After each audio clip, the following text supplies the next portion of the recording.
In Dubai, weddings are grand celebrations, crystal chandeliers, gold-trimmed invitations and promises of forever. But in February 2019, one such celebration turned into a nightmare that would shake the emirate to its core. Just 5 days after exchanging vows at the Jumeirah Beach Hotel, a newlywed husband walked into his Arabian ranch's villa and discovered a betrayal so devastating it triggered one of the most brutal crimes Dubai had ever witnessed. 2 people would lose their lives in that master bedroom, their bodies dismembered in an act of unimaginable rage. What could drive a man to commit such an unthinkable act just days after saying, "I do"? You are about to find out. Welcome to True Crime Journal HQ. Thanks to all our viewers and subscribers for your support. Stay with us for daily update on the most shocking true crime stories. Don't forget to like, share, and subscribe. Before we start, if you want to learn how to protect yourself from potential danger, then download your free ebook titled Safety for Women Over 40, Everyday Habits to Outsmart Criminals by clicking the link in the pinned comment. Yasmin Hadad was born in Beirut, Lebanon in 1991, into a middle-class family that valued education and hard work. Her childhood was filled with the vibrant culture of Lebanon, family gatherings, Arabic music, and her mother's passion for fashion. Yasmin grew up watching her mother sew traditional dresses, sparking an early love for design and style. In 2007, when Yasmin was just 16, her family made a life-changing decision. They relocated to Dubai, seeking better opportunities in the booming emirate. The transition was challenging. Yasmin had to adapt to a new school system, make new friends, and learn to navigate a city that was both Arab and international at the same time, but she was determined to succeed.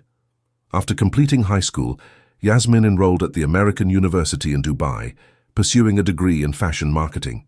She excelled in her studies, balancing coursework with internships at luxury boutiques in Dubai Mall and Mall of the Emirates.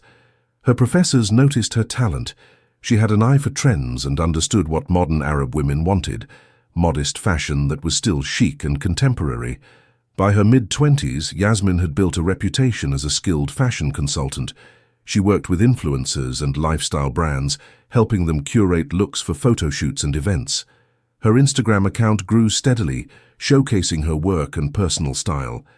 She became known in Dubai Marina social circles, brunches at Pier Chic, beach clubs on weekends, and networking events where she met potential clients. But Yasmin had bigger dreams. She wanted to launch her own modest fashion line, something that represented modern Arab women like herself. She spent nights sketching designs, researching manufacturers, and saving money. To those who knew her, Yasmin was ambitious, driven, and destined for success. Samir Al-Hashimi came from a different world. Born in Dubai in 1987, he was raised in an established Emirati family with deep roots in the emirate. His father was a successful businessman, and his mother came from a prominent family. Samir grew up with privilege but also with expectations. From a young age, Samir understood his role. He was the eldest son, and tradition demanded that he uphold the family name. He attended the best schools, excelled in academics, and eventually studied finance at Khalifa University. His parents had mapped out his future: get a degree, work in a respectable field, marry a good woman, and continue the family legacy. After graduation, Samir joined an investment firm in Dubai International Financial Center. He was intelligent and hard-working, quickly rising through the ranks. His colleagues respected him, and his family was proud. But despite his professional success, there was pressure, constant pressure to settle down. By the time he turned 30, his mother's weekly question became routine. "When will you get married, ya Samir?" Samir balanced traditional Emirati values with a modern lifestyle. He prayed regularly, respected his elders, but also enjoyed Dubai's cosmopolitan scene. He worked out at Warehouse Gym in Business Bay, attended business dinners at high-end restaurants, and traveled internationally for work.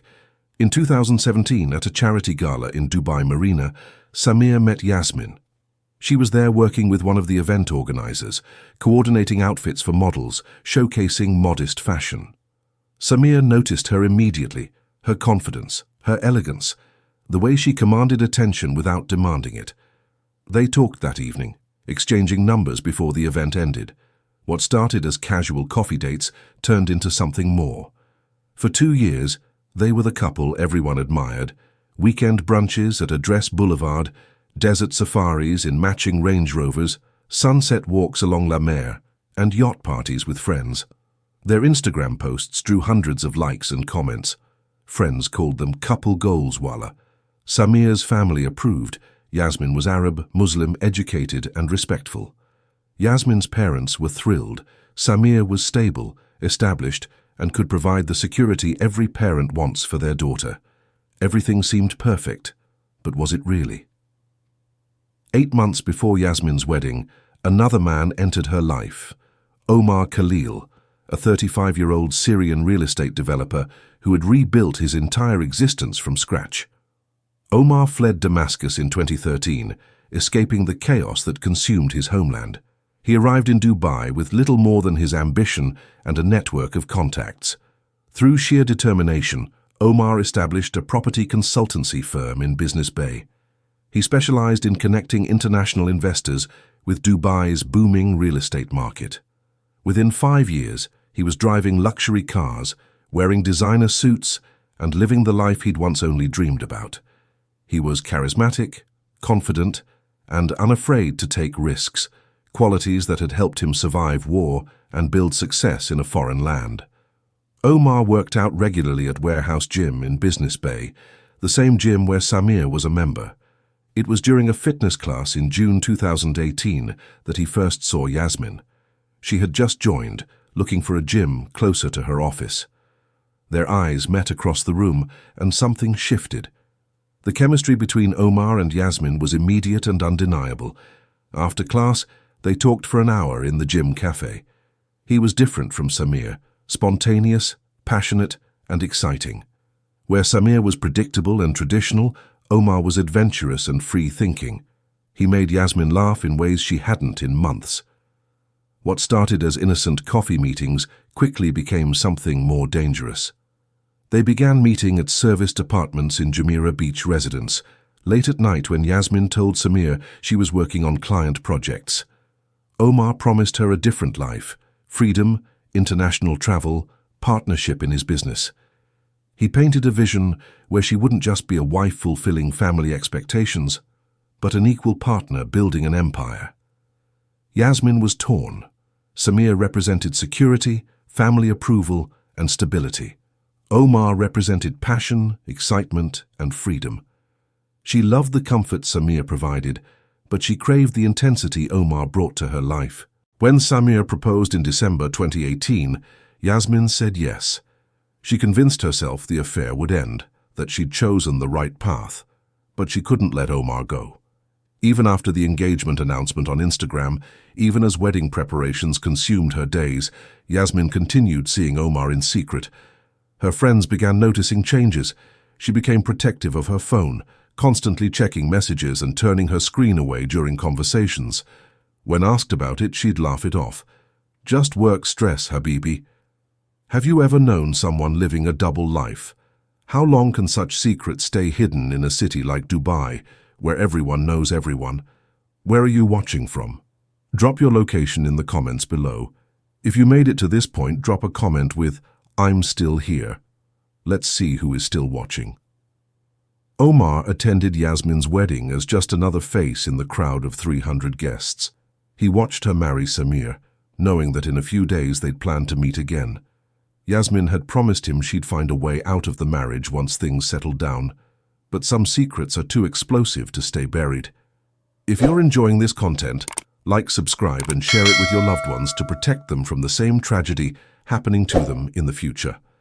February 2019 marked what should have been the happiest moment of Yasmin and Samir's lives. The Jumeirah Beach Hotel transformed into a palace of dreams for their wedding celebration. The cost?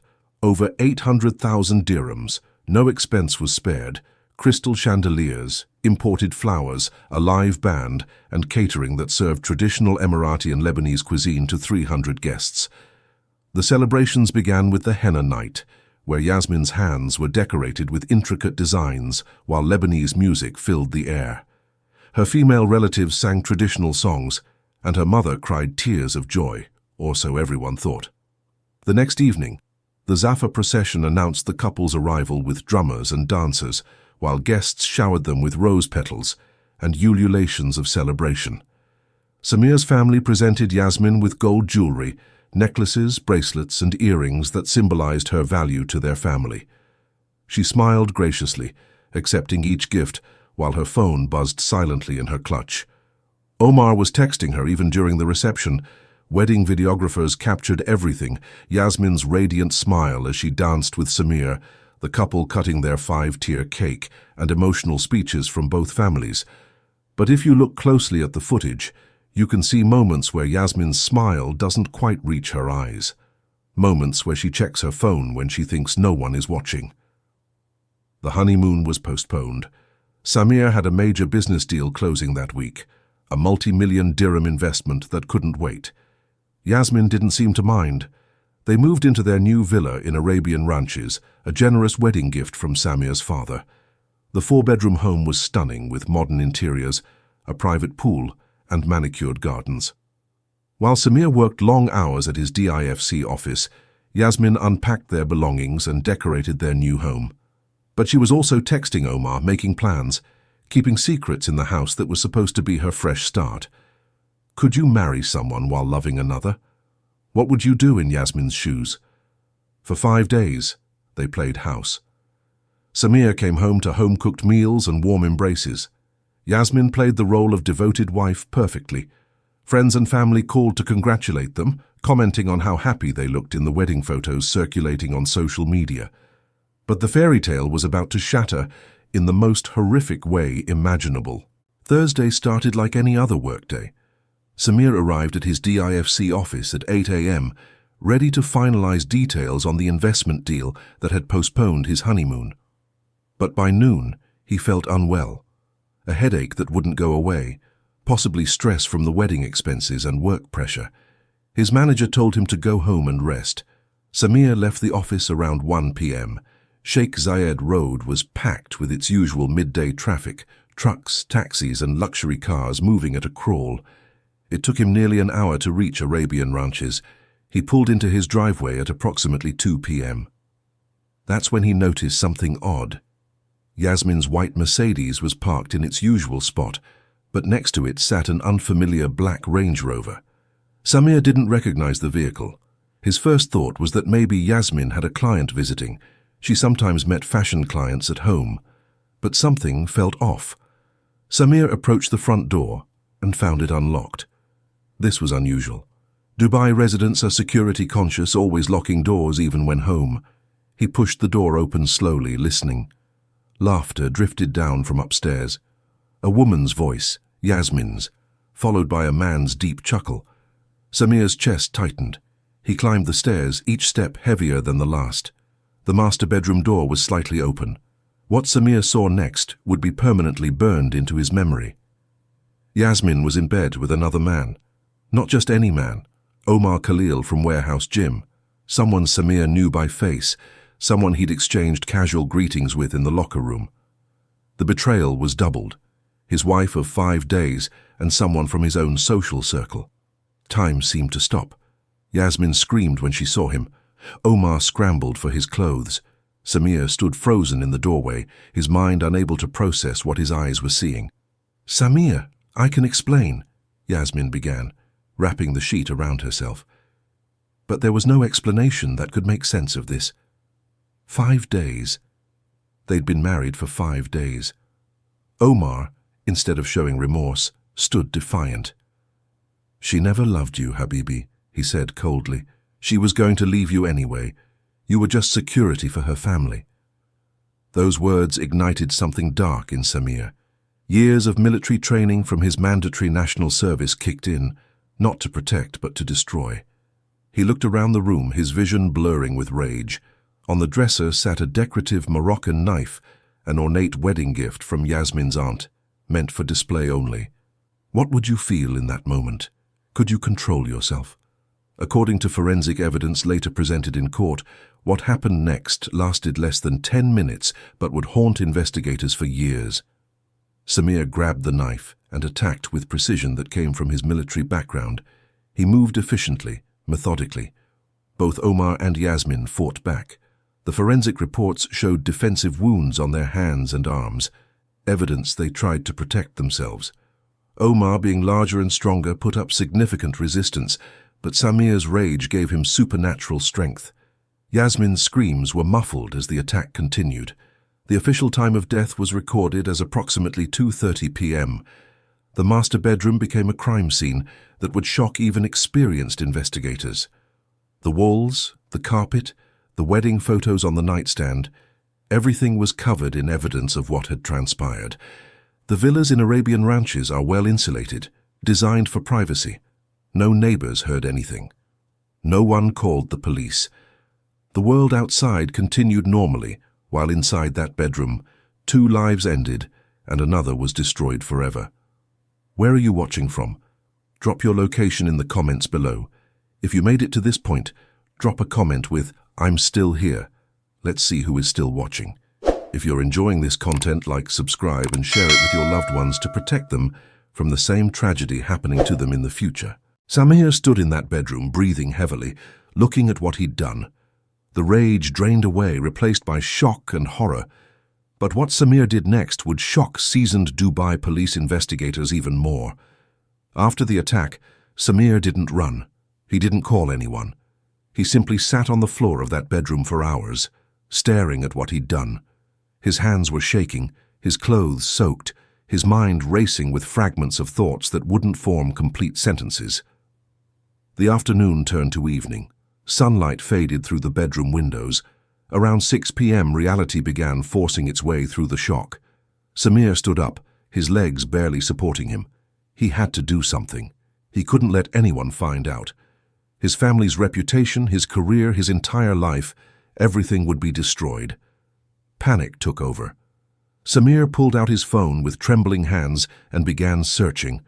How to dispose of body Dubai. Ways to clean crime scene. How long before bodies smell? Each search made him more desperate. He deleted his browser history, then realized that wouldn't matter if police ever checked. He opened the noon.com app and ordered industrial-strength cleaning supplies: bleach, rubber gloves, disinfectant, plastic tarps. He selected express delivery. The order would arrive within hours. By 9 p.m., Samir had formulated a plan. It was horrific, but his panicked mind convinced him it was the only way. He needed to make the bodies disappear completely. That meant dismemberment and disposal. He drove to a hardware store in Al-Quaz, an industrial area where late-night shoppers wouldn't raise suspicion. Construction workers and contractors shopped there at all hours. Samir walked the aisles in a daze, picking up items: an industrial saw, heavy-duty plastic sheeting, extra-strength bleach, and large contractor bags designed for construction debris. At the checkout, he paid cash. No credit card trail, no digital record, or so he thought. What Samir didn't know was that the store had security cameras recording every customer, every transaction. He loaded the supplies into his car and drove back to Arabian ranches, arriving around 11 p.m. The neighborhood was quiet. Families were asleep. No one saw him unload the items and carry them into the villa. What Samir attempted over the next 3 days would break any person's mind. In the master bathroom, he tried to execute his plan. The process was far more difficult and gruesome than anything he'd imagined. He would work for an hour, then collapse in tears. The smell, the reality of what he was doing, the faces of Yasmin and Omar haunting every moment, it was destroying him from the inside. The noon.com cleaning supplies arrived. He scrubbed and bleached, trying to erase evidence. But forensic science is more advanced than most people realize. You can't truly clean a crime scene, no matter how hard you try. Neighbors later reported hearing power tool sounds late into the night. They assumed renovation work. In Dubai, it's common for new homeowners to modify their villas. No one questioned it. No one called security. Samir rented a small warehouse in Ras Al Khor industrial area using a fake name and cash payment. His plan was to transport everything to the Liwa Desert, hours away from Dubai, where the sand could swallow secrets forever. But he couldn't complete it. His mental state was deteriorating rapidly. He stopped eating, he couldn't sleep. When he closed his eyes, he saw Yasmin's face, heard her voice, remembered their wedding day just 1 week ago. The guilt was consuming him alive. Have you heard similar stories in your area? How does guilt consume a person?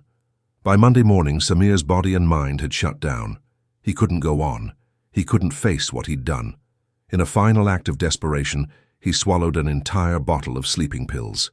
Monday morning, Samir's younger brother Khalid tried calling him repeatedly. No answer. This was unusual. Samir always answered family calls, especially from Khalid. They were close, speaking almost daily. But since Thursday, Samir had gone silent. The family had planned an important gathering on Sunday to celebrate the newlyweds officially joining the Al-Hashimi household. Samir and Yasmin never showed up. No call, no explanation, nothing. Their mother was worried. Their father was angry. But Khalid was suspicious. By Monday morning, Khalid decided to drive to the Arabian Ranches villa. He had a spare key that Samir had given him for emergencies. This felt like an emergency. Khalid arrived at the villa around 10 a.m. Both cars were in the driveway, Yasmin's Mercedes and Samir's vehicle. The house looked normal from outside, but when Khalid unlocked the door, the smell hit him immediately. Something was terribly wrong. "Samir, Yasmin," he called out. No response. He climbed the stairs, the smell growing stronger.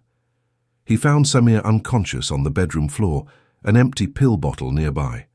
Khalid's medical training from university kicked in. He checked for a pulse, faint, but there.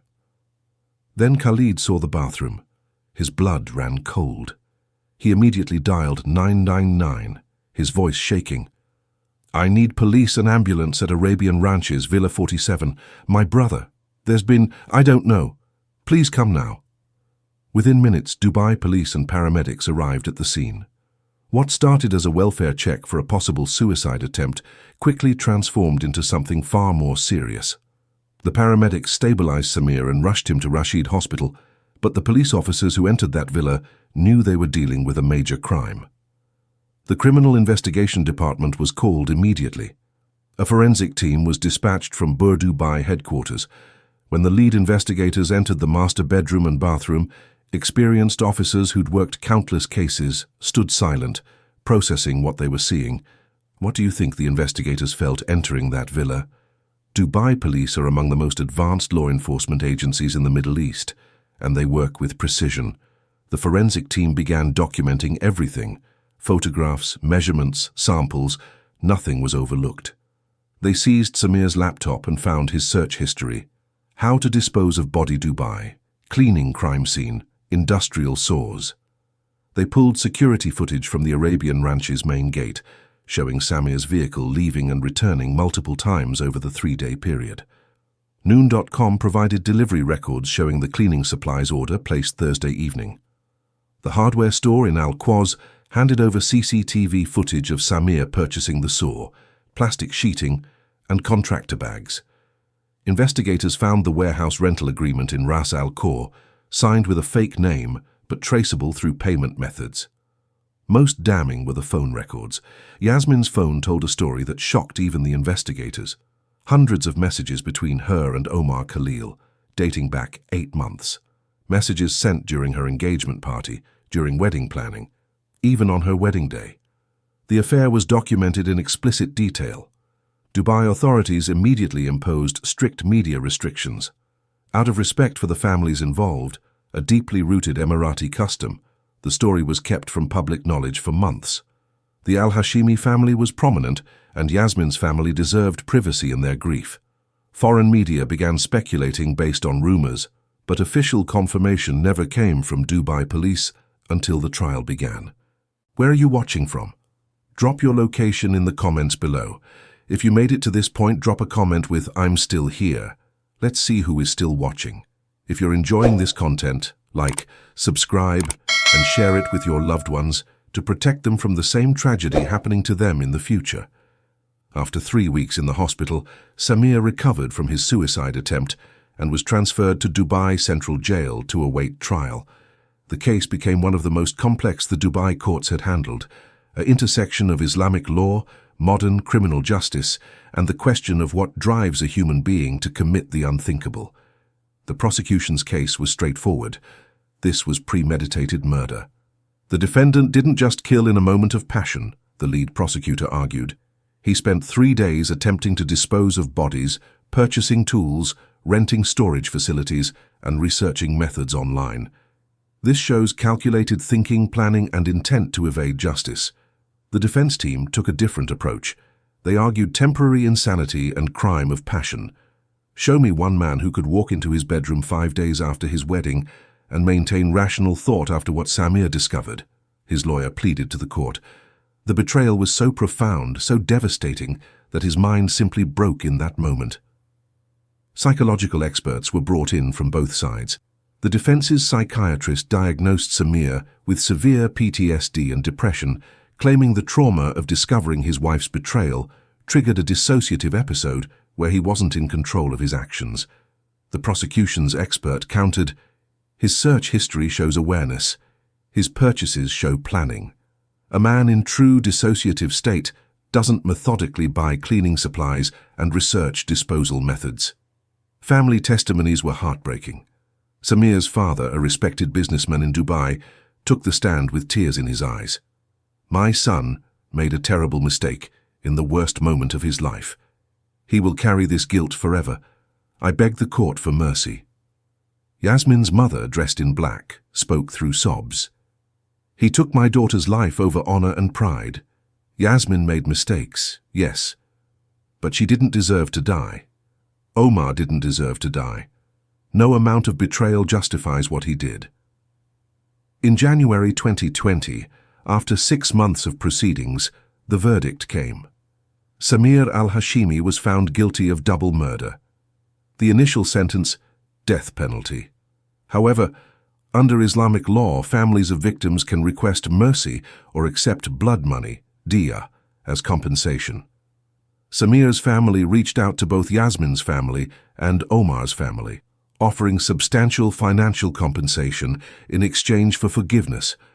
Omar's family, devastated and living abroad, eventually accepted, but Yasmin's mother refused. No amount of money will bring my daughter back, she stated publicly. After appeals and consideration of all factors, the death sentence was commuted to life imprisonment. Samir would spend the rest of his days in Dubai Central Jail, living with what he'd done. Do you think justice was served? What would be fair, in your opinion? News of the trial sent shockwaves through both Emirati and expatriate communities in Dubai. Arabian Ranches, known as a safe, family-friendly neighborhood, was traumatized.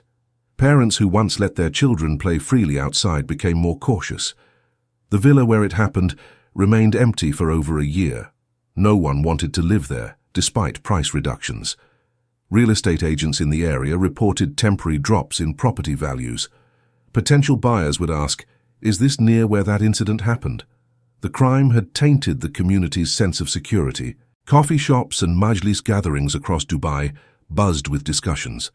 Conversations turned to marriage pressure, the dangers of rushing into commitments, and the reality that infidelity exists even in cultures where it's deeply taboo. Some defended Samir's actions as justified honor defense. Others condemned him as a murderer who could have simply divorced. Dubai's image as a safe, perfect city was being questioned in private conversations, even if public narratives remained controlled. The Al-Hashimi family, once respected and prominent, became isolated. Friends stopped calling. Business relationships grew cold. Samir's father aged rapidly, the stress destroying his health. His mother stopped attending social gatherings, unable to face the whispers and stares. The family name, built over generations, was now associated with murder. Yasmin's parents sold their Dubai apartment and returned to Lebanon permanently. Her mother could no longer bear seeing the places her daughter once loved, the malls where she shopped, the beaches where she laughed, the cafes where she dreamed. They left behind a life they'd built for 12 years, carrying only grief and unanswered questions. Omar's business partners quickly liquidated his company assets. His name disappeared from Business Bay office directories. His family in Syria mourned from a distance, unable to even retrieve his body immediately due to legal complications. 3 families, dozens of relatives, hundreds of friends, all affected by one Thursday afternoon. This tragedy highlights the critical importance of honest communication in relationships. Yasmin's fear of disappointing her family led her to live a double life rather than facing difficult truths. Samir's inability to control his emotions in a moment of extreme betrayal led to irreversible actions. The pressure to maintain perfect appearances on Instagram, in society, within families, can push people into situations where they feel trapped. Mental health support, especially in Arab culture where seeking therapy is often stigmatized, could have changed these outcomes. What lessons do you take from this tragedy? Share in the comments below, Carlos. Where are you watching from? Drop your location in the comments below. If you made it to this point, drop a comment with "I'm still here." Let's see who is still watching. If you're enjoying this content, like, subscribe, and share it with your loved ones to protect them from the same tragedy happening to them in the future. Samir Al-Hashimi remains in Dubai Central Jail, serving his life sentence. In rare interviews with prison counselors, he still maintains that he snapped in that moment, that the man who committed those acts wasn't the real him, but regret consumes him daily. He lives with the faces of Yasmin and Omar haunting every waking hour, knowing he destroyed not just their lives but countless others. 3 families were obliterated forever, careers ended, reputations shattered, dreams buried, all because of secrets, lies, and one moment of uncontrollable rage. Dubai's glossy exterior, the luxury cars, designer clothes, and Instagram perfection often hides the same dark human emotions that exist everywhere else in the world. Love, betrayal, jealousy, and violence know no zip code. They don't care about your wealth, your family name, or how perfect your life looks on social media. This tragedy serves as a harsh reminder. Deception always has consequences, and sometimes those consequences are irreversible. Could this happen in your community? Where are you watching from? Drop your location below. If this story affected you, hit that like button and subscribe for more true crime stories from the UAE and beyond. And remember, Yala, think twice before playing with hearts. The choices we make in moments of passion can destroy lives forever. Until next time, stay safe. Before you go, if you want to learn how to protect yourself from potential danger, then don't forget to download your free ebook titled Safety for Women Over 40 Everyday Habits to Outsmart Criminals by clicking the link in the pinned comment.